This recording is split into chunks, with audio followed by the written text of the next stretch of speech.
આજે આપણે આજના વિડીયોમાં બનાવીશું મગનું શાક, પરંતુ મગ અને મગફળીનું ખાટું શાક બનાવવાના છીએ. તો ચલો જોઈએ રેસીપી. ખરેખર ઉનાળાની ગરમીમાં તમને એમ થાય કે કશું શાક શું જ છે, ઘરમાં કશું શાક નથી ને શું બનાવવું એ સૂઝે નહીં. ત્યારે તમે જો આ શાક બનાવશો તો ટેસ્ટી પણ લાગશે અને દરેક વખતે જે એકને એક મગનું શાક ખાતા હોય એના કરતાં કંઈક ડિફરન્ટ લાગશે. તો ચલો જોઈએ રેસીપી.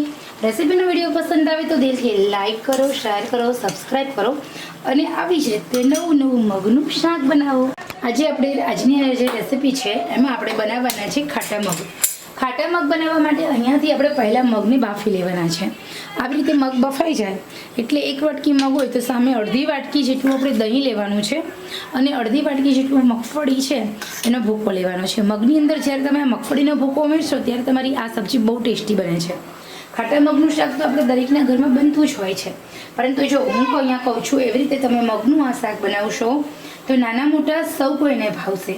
અહીંયા આપણે આ મગનું શાક થોડુંક સ્પાઇસી બનાવવાના છીએ અને સાથે ટેસ્ટી બનાવીશું. તો જો તમારા ઘરમાં કોઈને એકલા મગનું શાક નથી ભાવતું તો મગફળીનો ભૂકો ઉમેરી દો. મગફળીના ભૂકામાં ભરપૂર પ્રમાણમાં કેલ્શિયમ અને પ્રોટીન હોય છે.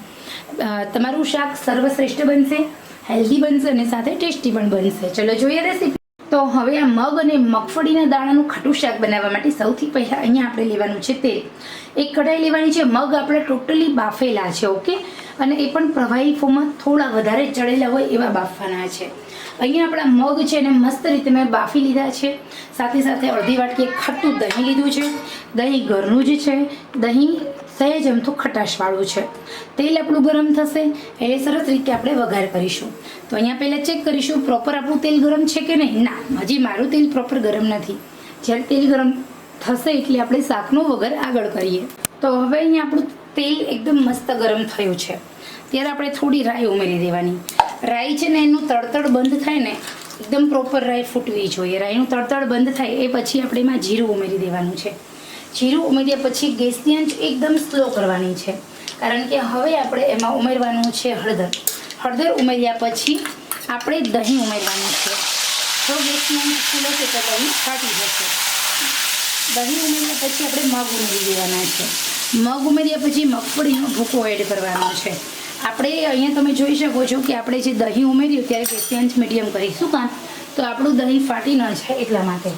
મગ અને મગફળી ઉમેર્યા પછી હવે આપણે એમાં નમક ઉમેરવાનું છે. બાફતી વખતે આપણે જો નમક ઉમેર્યું હોય તો એ રીતે ઉમેરવાનું, ન ઉમેર્યું હોય તો એ રીતે ઉમેરવાનું. પરંતુ આ શાક તમારું ખારું ન થઈ જાય એનું આપણે ખાસ ધ્યાન રાખીશું. ધાણા જીરું ઉમેરવાનું છે. સાથે થોડું કાચું જીરું ઉમેરીશું. કાચું જીરું ઉમેર્યા પછી આપણે એડ કરીશું લાલ મરચું. તો લાલ મરચાંમાં આપણે જો તમે અહીંયા આદુ મરચાંની પેસ્ટ મેં નથી નાખી એટલા માટે લાલ મરચું થોડું આપણે વધારે એડ કરવાનું, કારણ કે આ શાક આપણું થોડું સ્પાઇસી કરવાનું છે.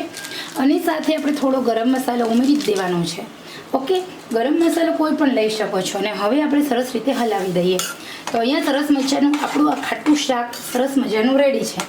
અહીંયા તમે બીજા બાફેલા મગ પણ ઉમેરી શકો છો અને આટલું જ તમારે શાક. તો હવે આપણી પાસે થોડા મગ છે એ પણ આપણે ઉમેરી દઈએ. કુકરની અંદર થોડા મગ છે.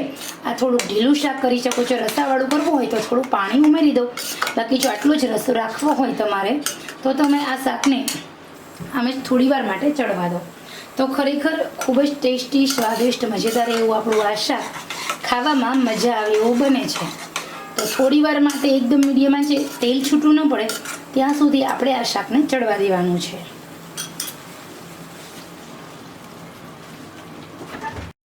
તો અહીંયા આપણું મગનું તીખું શાક એકદમ મસ્ત રેડી છે. તો જે ઉનાળાની ગરમીમાં તમને એમ થાય કે કયું શાક બનાવું ત્યારે આ મગફળી અને મગનું એકદમ મસ્ત ખાટું શાક બનાવો. ટેસ્ટી પણ બનશે અને સાથે નવો જ ટેસ્ટ આવે છે. તો ખરેખર આ રેસીપી પસંદ આવી હોય તો લાઈક, શેર, સબસ્ક્રાઈબ કરો. આજે આપણે આજના વિડીયોમાં બનાવીશું મગનું શાક, પરંતુ મગ અને મગફળીનું ખાટું શાક બનાવવાના છીએ. તો ચલો જોઈએ રેસીપી. ખરેખર ઉનાળાની ગરમીમાં તમને એમ થાય કે કશું શાક શું જ છે, ઘરમાં કશું શાક નથી ને શું બનાવવું એ સૂઝે નહીં. ત્યારે તમે જો આ શાક બનાવશો તો ટેસ્ટી પણ લાગશે અને દરેક વખતે જે એકને એક મગનું શાક ખાતા હોય એના કરતાં કંઈક ડિફરન્ટ લાગશે. તો ચલો જોઈએ રેસીપી.